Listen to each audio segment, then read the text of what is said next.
Seventh క్లాస్లో ఉన్న second poem the rebel గురించి నేర్చుకుందాం. అయితే ఈ లెసన్ చూసుకున్నట్లయితే బిఫోర్ యూ రీడ్ ఏం తెలుసుకోవాలి అంటే, do you know anyone who always disagree with you or your friends or like to do the opposite of the what everyone thinks they should do? Think of the word to describe such a person. Discuss with your partner some of the things such a person generally does. ఏమని చెప్తున్నాను, do you know anyone who always disagree with you.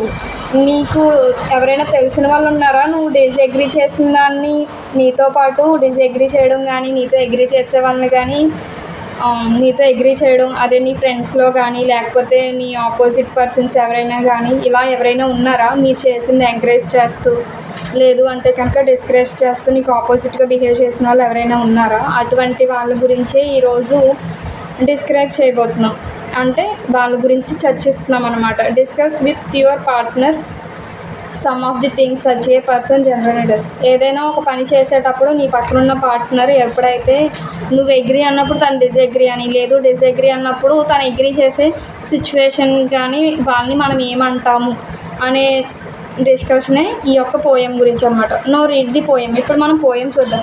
When everybody has short hair the rebel lets his hair grow long. ఎప్పుడైతే అందరూ కూడా short హెయిర్తో డీసెంట్గా కనిపిస్తారో అప్పుడు రెబల్గా ఉన్న person ఏం చేస్తారంట, హిజ్ హెయిర్ గ్రో లాంగ్, తన హెయిర్ని లాంగ్గా పెంచుకుంటారు.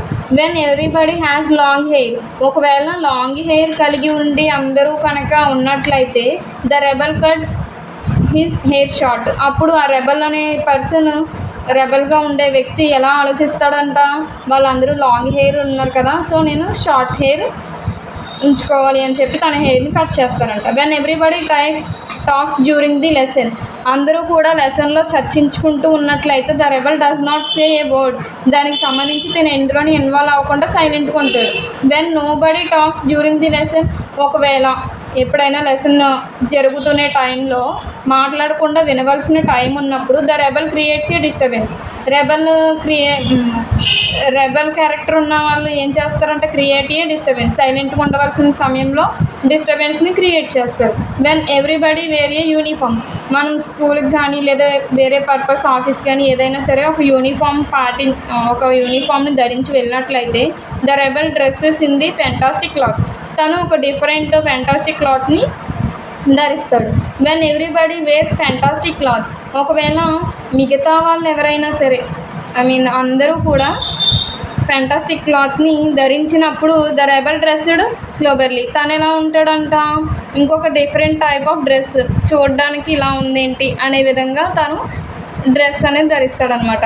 In the company of the dog lovers, ఒకవేళ ఒక కంపెనీ మీన్స్ చాలా వరకు కూడా డాగ్ లవర్స్ అందరూ కూడా ఒక చోట ఉన్నట్లయితే the rebel expresses a preferences for cat, అప్పుడు తను ఏం చేస్తారంటే డాగ్ లవర్స్ ఎవరైతే ఉన్నారో వాళ్ళ దగ్గరికి వెళ్ళి క్యాట్కి ప్రిఫరెన్స్ ఇచ్చే విధంగా తన ఫీలింగ్స్ని ఎక్స్ప్రెస్ చేస్తారు.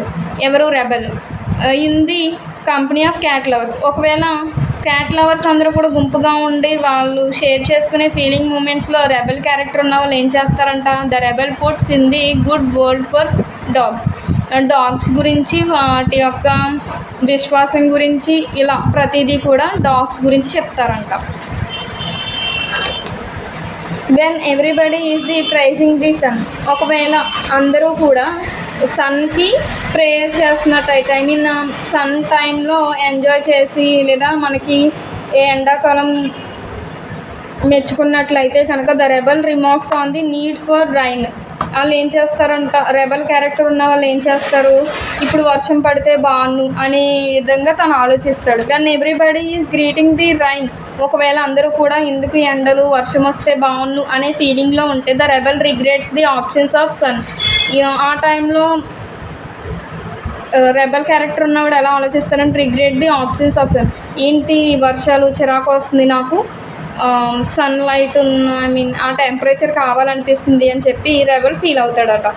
When everybody goes to the meeting, అందరూ కూడా మీటింగ్కి వెళ్ళాలి అనుకున్నప్పుడు the rebel stays at home and reads a book, అప్పుడు రెబల్ క్యారెక్టర్ ఉన్న వ్యక్తి ఏం చేస్తారంట, ఇంటి దగ్గరే ఉండి బుక్స్ చదువుకోవచ్చు అన్న ఫీలింగ్లో ఉండి బయటికి వెళ్ళకుండా ఎవరితోని మాట్లాడకుండా ఇంట్లోనే ఉండిపోతారు. When everybody stays at home and reads a book, ఒకవేళ అందరూ కూడా బుక్స్ని రీడ్ చేస్తూ ఉండి ఇంటి దగ్గరే ఉన్నట్లయితే the rebel goes to the meeting, అప్పుడు బయటికి వెళ్ళి అంతా కూడా తిరిగి వాళ్ళతో సన్నివేశం అవుదాం, వాళ్ళతో మాట్లాడదాం అనే విధంగా రెబల్ క్యారెక్టర్ ఉంటుంది. When everybody says yes please, అందరూ కూడా చెప్పండి అనే విధంగా రిక్వెస్టింగ్గా ఉంటే the rebel says no thank you. Okay, ఏదైనా అడిగిన రెబల్ ఏం చెప్తాడంట, నో థ్యాంక్ యూ అనే విధంగా మాట్లాడతాడు. When everybody says no thank you అనే ఏదైనా ఇచ్చినప్పుడు మనం ఏమని చెప్తాము అంటే,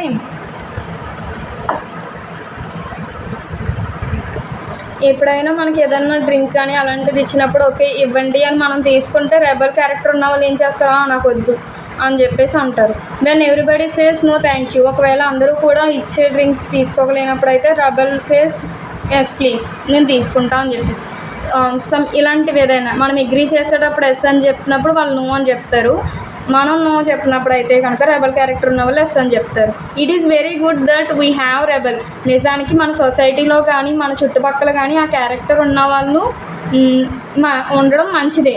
you may not find it every good to be one, కానీ ఆ రెబల్ మనం అవ్వడం అనేది మంచిది కాదు. మన చుట్టూ రెబల్గా ఉన్న వాళ్ళు ఉండడం మంచిదే, కానీ ఆ రెబల్ క్యారెక్టర్లో మనము ఒకరుగా ఉండకూడదు అని చెప్పేసి డీజే ఎన్రైట్స్ అనే ఒక మంచి రైటర్ ఈ పోయం ద్వారా మనకి అందించడం జరిగింది. ఈ రెబల్ క్యారెక్టర్ మొత్తం ఎలా ఉంటుంది, మనకి ఆ యొక్క రెబల్ క్యారెక్టర్కి ఉన్న డిఫరెన్స్ని కూడా ఈయనే చక్కగా పోల్చి చెప్పడం అనేది జరిగింది.